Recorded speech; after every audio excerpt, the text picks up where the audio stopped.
అంటే జేఎస్డబ్ల్యూకి సంబంధించిన దాంట్లో మీ ఆరోపణలేనా వాస్తవాలు చెక్ చేసుకోండి పోయి రేపు అసెంబ్లీలో దీని మీద వాటికి సంబంధించి ఆల్రెడీ ఆంధ్రజ్యోతిలో వచ్చింది ఎంత పర్సెంటేజ్ ఆఫ్ ఐరన్ ఓర్ దొరికిందని ఆంధ్రజ్యోతి పేపర్లోనే వచ్చింది, మా పేపర్లో కాదు. మీరు మా పేపర్లో అయితే అబద్ధాలు అంటారు. ఆంధ్రజ్యోతి పేపర్లో, ఈనాడు పేపర్లో అక్కడ ఐరన్ ఓర్ టెస్టింగ్ జరిగిందా లేదా, రైతులు పోయి అడిగారా లేదా, సిపిఎల్ పోయి అడిగారా లేదా, మీరు చెక్ చేసుకోండి.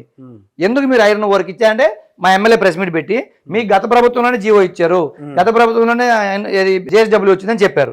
నేను ఒప్పుకుంటున్నాను, జేఎస్డబ్ల్యూ మా ప్రభుత్వంలో రాలేదని మేము అనట్లేదు, తెచ్చింది మేమే.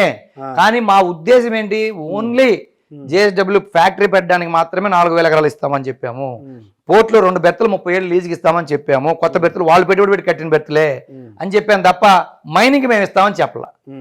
మాకు తెలియదు, చెప్పలేదు. మైనింగ్ ఇస్తామని చెప్పుంటే నేనే అప్పుడే అడ్డం తిరిగేవాడిని, మా ప్రభుత్వాన్ని అడ్డం తిరిగేవాడిని. ఎందుకంటే గ్రామాలు లేచిపోతాయి. ఈరోజు ఓబులాపురం పరిస్థితి ఏంది, అదే పరిస్థితి మా నియోజకవర్గం రాకూడదు అనేది మా ఉద్దేశం. పైగా అది చాలా పరమ పవిత్రమైన పుణ్యక్షేత్రం. ఆయనకి నరసింహస్వామి అక్కడ వెలిసిన ప్రాంతం అది. ఆ ప్రాంతంలో మీరు మైనింగ్ చేసేస్తే అది ఏమైపోవాలి, అది శనివారం ఒక్కరోజే మనుషులకి, మిగతా 6 రోజులు దేవతల కోసం వెలిసిన దేవాలయం అది.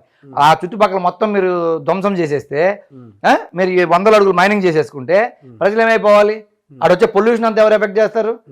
ఒక పక్క సముద్రం నుంచి హైవే వరకు అటు కబ్జా పెడుతున్నారు, ఇటు పక్క వచ్చి మాలకొండ దగ్గర నుంచి మొత్తం ఈ సైడ్ అంతా ఉలేటపాలెం, లింగసవరం మండలాల్లో మొత్తం ఈ పక్క 2 మండలాలు. ఇంక మధ్యలో ఉండే కందుకూరు టౌన్, కందుకూరు మండలం ఎలా ఉంటుంది? ఇప్పుడు ఈ డస్ట్కి ఆ పొల్యూషన్కి మధ్యలో ఆ టౌన్ కూడా ఖాళీ చేసి వెళ్ళిపోతారు. ఇప్పుడు మా ప్రమాదం ఏంటంటే అక్కడ 2 ఇండస్ట్రీస్, రిఫైనరీ పొల్యూషనే. ఇండస్ట్రీలు కూడా ఇప్పుడు మేము టెక్నికల్ డేటా తీసాము, దానివల్ల కూడా కొంత పొల్యూషన్ ఉంది, లేదని మేము అనట్లా.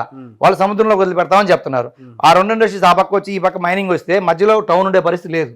కాబట్టి వాళ్ళు చెప్పకుండా వీళ్ళే ఖాళీ చేసిపోయే పరిస్థితి వస్తుంది. అంటే పొమ్మన్ లేక పొగబెట్టినట్టుగా ఉంది ఈరోజు మన నియోజకవర్గానికి. అదే నేను చెప్తున్నా, చెవురు పక్కన కావాలో సైడ్ వెళ్ళొచ్చు, నేను తీసుకోవచ్చు. ఇండస్ట్రీస్ పెట్టుకోవడానికి మేము సపోర్ట్ చేస్తాం. ఇండస్ట్రీస్ పెట్టండి, ఇండస్ట్రీస్ తీసుకురండి. 1,00,000 ఎకరాలు దారి చూపించే బాధ్యత మాది. దానికి వాటర్ రిసోర్సెస్ కానీ అన్ని చూపించే బాధ్యత మాది. ఇంకొకటి రాల్బాట్ ప్రాజెక్ట్ కెపాసిటీ 1 TMC, అది డ్రింకింగ్ వాటర్, ఇరిగేషన్ వాటర్కి వచ్చేది. దాన్ని ఇండోసెల్ కంపెనీకి బీపీసీఎల్ కంపెనీ రాసి ఇచ్చేసారు. 8 TMCలు ఉన్నది 1 TMC అయితే 8 TMCలు జీవో ఎలా ఇస్తారు? ఈ గవర్నమెంట్ లో నిన్న సార్ మార్చి ఇచ్చిన జీవోలో ఉంది, ఎలా ఇస్తున్నారు? బీపీసీఎల్ జనవరి ఇచ్చిన జీవోలో ఉంది.